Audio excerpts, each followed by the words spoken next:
सभी को नमस्कार। प्रिय विद्यार्थियों, एक बार फिर से स्वागत है आपका हमारे YouTube चैनल पर। तो प्रिय विद्यार्थियों, इस वीडियो में हम अध्ययन करेंगे कक्षा 7 की पाठ्यपुस्तक हिंदी विषय की वसंत भाग 2, इसके अध्याय संख्या 14, संघर्ष के कारण मैं तुनुक मिजाज हो गया धनराज। इस चैप्टर का संपूर्ण सॉल्यूशन इस वीडियो के माध्यम से हम करेंगे। प्रिय विद्यार्थियों, आपसे रिक्वेस्ट है इस वीडियो को शुरू से लेकर लास्ट तक का आप पूरा देखिएगा, जिससे आपको ये चैप्टर अच्छे से समझ में आ जाए और इसके सारे के सारे प्रश्नों का सॉल्यूशन आप अपनी नोटबुक में इजी तरीके से कर सको। तो प्यारे विद्यार्थियों, शुरू करते हैं प्रश्नों के जो आंसर। देखते हैं सबसे पहले साक्षात्कार से। इसका प्रश्न संख्या 1 है, जो साक्षात्कार पढ़कर आपके मन में धनराज पिल्ले की कैसी छवि उभरती है, वर्णन कीजिए। तो प्यारे बच्चों, इस 1 नंबर प्रश्न का उत्तर आपको लिखना है। उत्तर है, साक्षात पढ़कर मन में धनराज पिल्ले का सीधा साधा आचरण और दृढ़ निश्चयी व्यक्तित्व जो है लगता है। उन्हें अपने परिश्रम धैर्य पर पूरी तरह से विश्वास है, क्योंकि उन्हें अब इसी तरह के बल पर सफलता मिली है।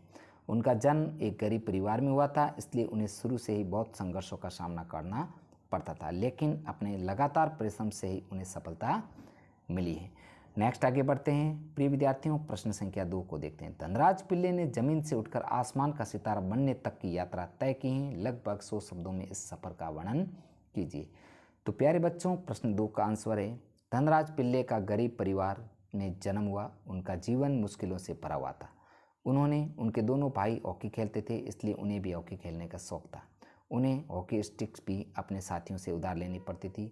उन्हें खुद की स्टिक भी तब मिली जब इनके बड़े भाई का भारतीय कैंप के लिए चुना गया।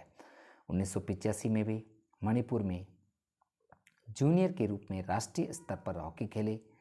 1986 में वे सीनियर टीम में चुने गए। तब से निरंतर संघर्ष करते हुए आखिरकार वे सफलता अर्जित करने में सफल रहे। नेक्स्ट आगे बढ़ते हैं। प्रश्न संख्या 3, मेरी माँ ने मुझे अपनी प्रसिद्धि को विनम्रता से संभालने को सीख दिए। धनराज पिल्ले की इस बात का क्या अर्थ है? तो प्यारे बच्चों, इस 3 नंबर प्रश्न का आंसर हम देखते हैं। धनराज पिल्ले एक सीधे साधे व्यक्ति थे। उनका जन्म गरीब परिवार में होने की वजह से उन्होंने निरंतर संघर्ष किया था। महत्वाकांक्षाओं की तीव्रता उनका धैर्य तोड़ देती थी, परंतु उनकी माँ की दृढ़ता और उत्साह ने उन्हें कभी रास्ते से भटकने नहीं देती थी। उन्होंने अपनी माँ से विनम्रता का जो पाठ सीखा, उससे वे निरंतर सफलता की सीढ़ी पर चढ़ते गए। तो प्यारे बच्चों, प्रश्न संख्या 3 का आंसर आपके सामने है, इसे आराम से आप कीजिएगा। नेक्स्ट आगे, साक्षात्कार से आगे। इसके तहत प्रश्न 1 को हम देखते हैं। ध्यानचंद को हॉकी का जादूगर कहा जाता है, क्यों? पता लगाइए। तो प्यारे बच्चों, इस प्रश्न का उत्तर आपको लिखना है। ध्यानचंद एक कुशल हॉकी खिलाड़ी थे। उनका खेल में इस तरह से ध्यान होता था कि उनकी नज़र गेंद से हटती ही नहीं थी। उनका खेल और गेंद के प्रति खिंचाव चुंबक की तरह लगता था। उनकी इसी स्फूर्ति के कारण उन्हें कामयाबी मिली तथा सफलता की सीढ़ी प्राप्त की। इस तरह ध्यान केंद्रित होने तथा इन्हीं विशेषताओं के कारण ही उन्हें हॉकी का जादूगर कहा जाता है। नेक्स्ट आगे बढ़ते हैं प्यारे बच्चों। प्रश्न संख्या 2 को देखते हैं। किन विशेषताओं के कारण हॉकी भारत का राष्ट्रीय खेल माना गया है? तो प्यारे बच्चों, प्रश्न संख्या 2 का आंसर है, यदि हम अपने इतिहास को गौर से देखें तो हॉकी राजा महाराजाओं का प्रिय खेल रहा है। इसके लिए अत्यधिक धन की आवश्यकता भी नहीं थी। सभी में इनकी रुचि अत्यधिक थी। शहरों के साथ साथ गाँव में भी लोग पेड़ की टहनियाँ काट कर खेला करते थे। ओलंपिक हॉकी में भारत 8 बार स्वर्ण पदक जीत चुका है। यही कारण है कि हॉकी को भारत का राष्ट्रीय खेल माना जाता है। नेक्स्ट आगे बढ़ते हैं प्यारे बच्चों, प्रश्न संख्या 3 को देखते हैं। तो प्रश्न संख्या 3 का जो आंसर है प्यारे बच्चों, इसका उत्तर जो है आपको स्वयं खुद लिखना है, क्योंकि ये जानकारी है प्राप्त करके आपको स्वयं लिखना है। नेक्स्ट आगे है अनुमान और कल्पना से संबंधित प्रश्न है, इसको देखते हैं। 1 नंबर प्रश्न है जो है अनुमान और कल्पना का, इसका उत्तर हम देखते हैं। हम धनराज पिल्ले के इस कथन से सहमत हैं। ये जरूरी नहीं कि शोहरत पैसा भी साथ लेकर आए। ईमानदारी व संघर्ष करने के बाद कई बार शोहरत तो मिल जाती है, परंतु पैसा नहीं मिलता।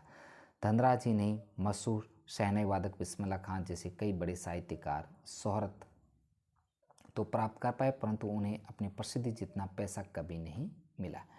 देखते हैं आगे प्यारे बच्चों। प्रश्न संख्या 2 का क, अपनी गलतियों के लिए माफ़ी मांगना आसान होता है या मुश्किल?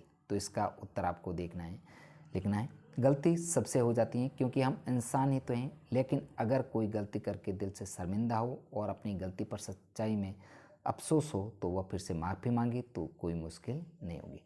नेक्स्ट आगे ख, क्या आप और आपके आसपास के लोग अपनी गलतियों के लिए माफ़ी मांग लेते हैं? तो प्यारे बच्चों, ख का आंसर आपको लिखना है। ऐसी कई गलतियां होती हैं जिनकी हम और बाकी सब माफ़ी मांग लेते हैं, लेकिन कई बार हिम्मत नहीं कर पाते। नेक्स्ट है ग, माफ़ी मांगना मुश्किल होता है या माफ़ करना, आपके अनुभव के आधार पर लिखिए। तो प्यारे बच्चों, इस ग का आंसर लिखना है कि कई बार माफ़ी मांगना माफ़ करने से ज़्यादा मुश्किल हो जाता है। अब आगे बढ़ते हैं भाषा की बात। इसके तहत नीचे कुछ शब्द दिए गए, इनमें अलग अलग प्रतियों के कारण बारीक अंतर है। इस अंतर को समझाने के लिए इन शब्दों का वाक्य में प्रयोग कीजिए। तो यहाँ पर कुछ शब्द दे रखा है, इनमें जो है मामूली सा अंतर है। इन शब्दों को पढ़ करके आपको क्या करना है, वाक्यों में प्रयोग करना है। तो सबसे पहला शब्द है प्रेरणा। अब प्रेरणा जो रानी लक्ष्मीबाई स्त्रियों के लिए एक प्रेरणा की स्रोत रही है, इस प्रकार प्रेरणा शब्द का प्रयोग करना है। इसी प्रकार प्रेरक, प्रेरक अध्यापक सबसे अच्छा प्रेरक होता है। नेक्स्ट आगे प्रेरित, माता पिता बालक को सदैव सत्य के लिए प्रेरित करते हैं। आगे है संभव, आधुनिक युग में ईश्वर की प्राप्ति संभव नहीं। आगे है संभावित, आज दिल्ली में वर्षा होना संभावित है। आगे है संभवतः, संभवतः आज अध्यापक विद्यालय ना आए। आगे है उत्साह, आधुनिक बालकों में मोबाइल के प्रति उत्साह है।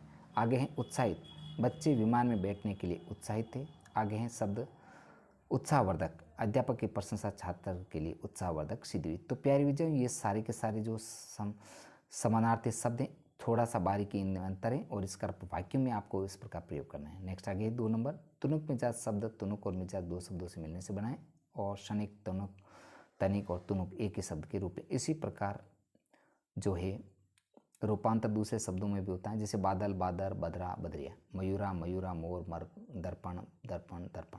शब्द को उसकी सहायता लेकर एक ही शब्द के 2 या 2 से अधिक रूपों को खोजिए, कम से कम 4 शब्द और अन्य रूप लिखिए। तो इसका उत्तर जैसे देव, देवता, सुर, आग, अग्नि, जनल, भक्त, भगत, पुजारी और मौक्तिक, मोती और मोतिया। प्यारे बच्चों, इस प्रकार आपको पूर्ण करना है। नेक्स्ट आगे है जो प्रश्न संख्या 3। प्रश्न संख्या 3 का उत्तर जो है आपके सामने है। क्रिकेट से संबंधित शब्द हैं जो रन, चौका, छक्का, नो बॉल, ओवर आदि।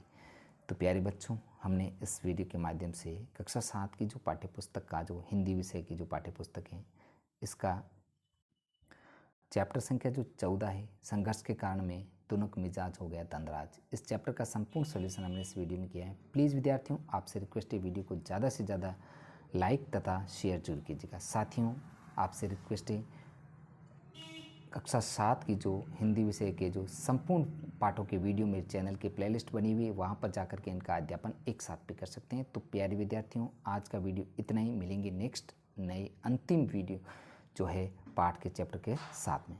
धन्यवाद।